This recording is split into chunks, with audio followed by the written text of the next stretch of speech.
Well, good morning, South Valley. Great to see you. How is everybody doing today? You guys sound like you're having a great morning. I love it. I love it. I love the excitement, the energy. Thank you, John. Thank you, worship team, for leading us today. And John and them, they had a really busy week. I actually got to see at Lemoore High School. They had a cool Mamma Mia play last week. Did anybody go to see that? That was pretty awesome. You guys did a great job with that. And thank you, John, for helping with that. Now, today is a really special morning because today you're actually going to get to hear from one of my best friends. This is Matt Guarino. Hey, Matt Guarino is not my brother, by the way, okay? People were going up to Matt Guarino thinking Matt was me. Matt just wants to be like, no, I don't know. We just happen to look alike. But so this is Matt. Matt was one of my best friends in high school and has continued to be one of my best friends. And he's a pastor now, and he's here to share with us today. He's wrapping up the Theology 101 series. But I wanted to start with an interview with Matt Guarino because here's the thing. Matt, in 7 years of ministry, he's actually never shared his story with the church. Everybody on staff knows his story. People close to him know his story. But he's never actually shared it in a public forum, and you'll kind of hear why in just a moment. So I wanted to start by interviewing Matt, and then he's going to wrap up our series with a sermon on the church. Okay, so will you guys help me welcome Matt Guarino? That's cool. Appreciate it. Good morning. Good morning. All right, Matt. So I'm super happy you're with us today, and thank you for coming. I know this is a crazy busy season in your life. Mm-hmm. You have a baby on the way, a baby boy on the way, so that's exciting. First child, yep. Yeah. You're leading a phenomenal ministry. So he's from Palmdale, where I'm from, leading a phenomenal ministry out there. You're just graduated Bible college, and now you're in seminary, so you're working on your master's degree. So you got a lot going on in your life. How are you balancing all of that stuff? And thanks for fitting us into your schedule. So how are you balancing all of it? Well, right now, I am doing all of those things. I think the hardest part is trying to get my house ready to welcome a new child into the world. It's my wife and I's first child, and working on a master's of divinity is not the easiest thing in the world to pull off at the same time. So what's been probably helping me the most right now is one of my mentors told me that if you're busy and things start getting blurry to the point you can't capture that moment and appreciate the moment, then something is probably wrong. And so right now what I'm doing is just gauging my life. If things are getting so busy that it's blurry and I'm not appreciating my ministry, my marriage, welcoming a child into the world, working on my master's of divinity, then it's probably time to slow down. And one of my favorite quotes is, if Satan can't make you sin, then he'll make you busy, because both will separate you from God. And so I just try to be aware of how I'm doing spiritually and if I'm walking with God or not. Good. Yeah, you know what? Busyness is like a badge of honor in American society, right? I'm busy. How you doing? I'm super busy. Yeah. Like, that's our typical answer. Yeah. But yeah, sometimes busyness is not self-validation. It's not the best thing for us. Okay, so now, you're going to share with us today. You're a pastor. You've been a pastor for about 7 years. 8. Okay, sorry, 8 years. You got an amazing ministry. You're going to be preaching today. Did you ever think that this would be your story? I didn't think I was going to make it this long in life, to be 100% honest with you. I didn't want this when I was a kid. I didn't grow up wanting to be a pastor. I didn't grow up thinking to myself I was going to get married, have a beautiful marriage, be welcoming a child, and be working on a master's of divinity to learn Greek and Hebrew and things like that. And yeah, you just don't envision this for yourself. And then God's like, I got a plan for you, dude. Like, just sit down. Like, this is the direction that you're going, and there's a new direction for your life. And so, that's probably that. So I want them to sense just how crazy that really is, because let's rewind back to 2007. So 2007 was a huge year for Matt. That's when you graduated high school. We went to the same high school together. I graduated a couple years before you. So you graduate high school. Your mom, the sweetest lady in the world. Leslie is literally the sweetest woman alive. And she endures a horrendous stroke, right? She's paralyzed now. And so she's paralyzed. So you're going through that. You just graduated high school. You love your mom. You have a great relationship with your mom. But just like me, during that phase of life in high school, you were pretty lost. On the wide path, kind of doing your own thing. Destruction. Kind of making some bad choices. So what brought you to church for the first time in the midst of all that craziness? Yeah, it was funny when I was over here right now, and Marcus was talking about Easter and stuff like that, and he said, "There's a Marcus in your life that needs an invitation to church." That's where I was at, South Valley. I was at the end of myself when we're singing songs, and John's leading us in worship, and he's like, "I've searched the world, and nothing could fill me." I know exactly what that feels like, and in high school at that time, it was 2007. When I graduated, I was getting sick of my sin. When you're on that wide road that leads to destruction, that's the only thing you have an appetite for. And then slowly, God started to give me an appetite for righteousness, for truth, for justice, for good things. And then Pastor Ricky invited me to church. And what was crazy about that is the way that God used one invitation to multiply it.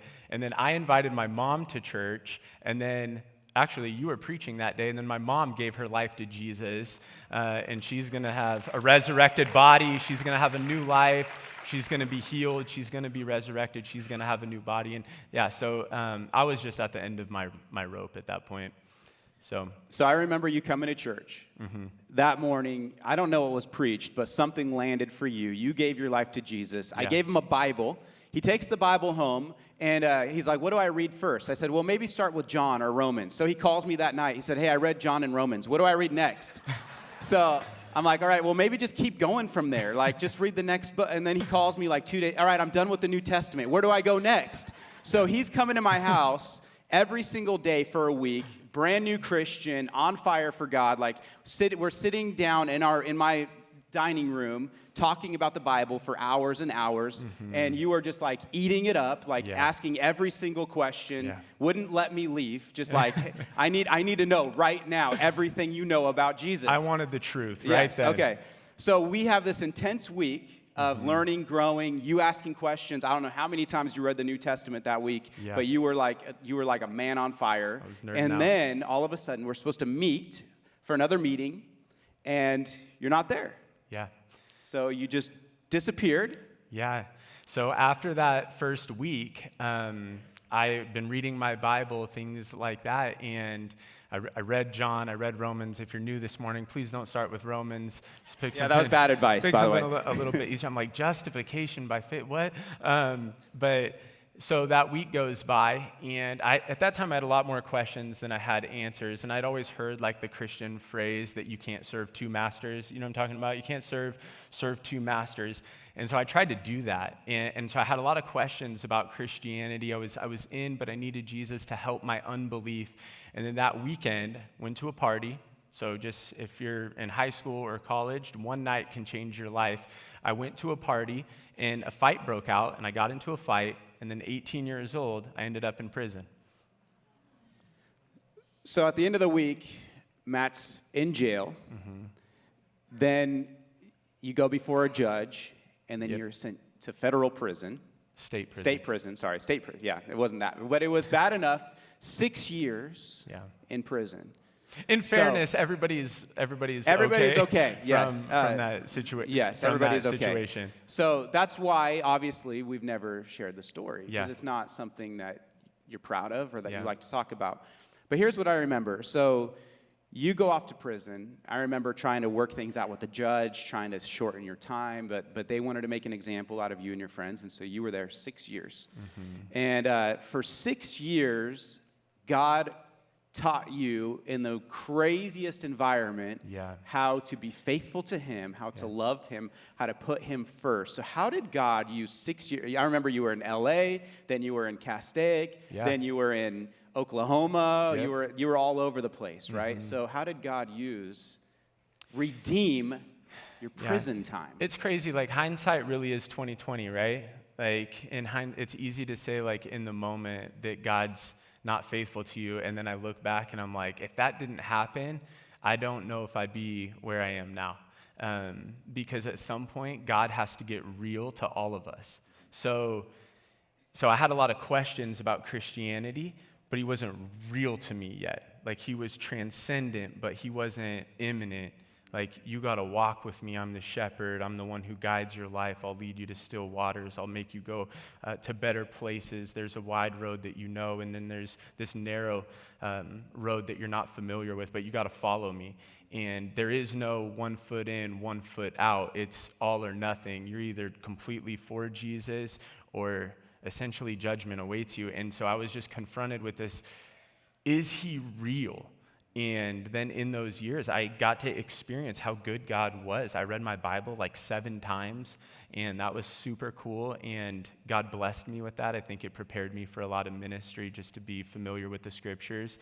And I got to experience the church as well. You know, I'd always heard Christians were judgmental, right? We always hear that we're all a bunch of hypocrites, and then people in the church are writing to me and sending flowers to my mom on Mother's Day and making sure that she's taken care of on her birthday. And I just realized it's a lie. It's not true. Like, God is good. He is faithful, and his church is real and impactful and nothing like the people that I thought they were. And in that time, he used that through you and through a lot of other people to show me how good he is. So 6 years that you're there, and we'll wrap this up here pretty quick. But I remember, so we had high school ministry. I had a discipleship group of guys that I was investing in. I know some of them were writing you letters. Yeah. So I have a giant stack of letters from you, like 1 million letters from you. I also have your Bible. I tried to send him a big ESV study Bible, and they took it from him because they said it could be used as a weapon. So, so I didn't send him anything like that anymore. So, but he did have a New King James Bible that he wrote all over, and he gave it to me right when he got out. And so many letters, hundreds and hundreds of letters, thousands of dollars worth of phone calls. You owe me, by the way. That's not cheap. Those phone calls. But anyways, so you get through that. I was going through Bible college. Every single paper I wrote in Bible college, I submitted it to my professor, and then I submitted it to Matt Guarino. So everything that I was learning, I was trying to teach him along the way. And so he's learning, growing, gets out from there. And then how do you get out from prison and now get into ministry? What happened there? Well, number one, I just want to say you make choices. Every day people make choices, and those choices lead to blessing or to consequences. I'll just, full disclosure, I hate excuses. So when I came home, it was like, God's real. There's only one path, and so I started serving in the church. And then Ricky tells me one day that he's going to San Diego I think it was for a Catalyst conference. It's like a massive church leadership conference, and he tells me he's going to San Diego, and I'm going to be preaching that week in youth ministry. Gives me the keys to the church, tells me not to burn it down, and then I ended up going to youth group last night. Biggest night of youth group of the year. There's nothing more awkward than a bunch of kids, like not even enough chairs. There's just so many kids. I'm terrified. I'm like, these kids are judging me, but that was the night I knew that there's things that you're called to, and there's things I'm called to, and there's things that this church is called to, and there's things that my church is called to, and we all need to be a part of this thing, and ministry is the only path for me. And so then it was college. I did my undergraduate degree, then I started working on my master's of divinity, and here we are 8 years, well, that was a long time ago, but now I'm 8 years into ministry. So it's good. So that's Matt's story, guys. Can you guys give it up for Matt? What an amazing story. Thanks, brother. And I'm just really grateful that this church gets to hear from you today. I've seen God's hand all over your life. And Marcus talked about the domino effect of inviting somebody. Easter's coming. This is a chance for you to invite. You invite one person. You never know. That one person comes to the Lord, and through that person, another person comes to the Lord. And we have seen, over the last 10 years, we've seen countless people, friends, family members, people who were as lost as you and I, that no one ever thought could be a Christian, nevertheless a pastor, right?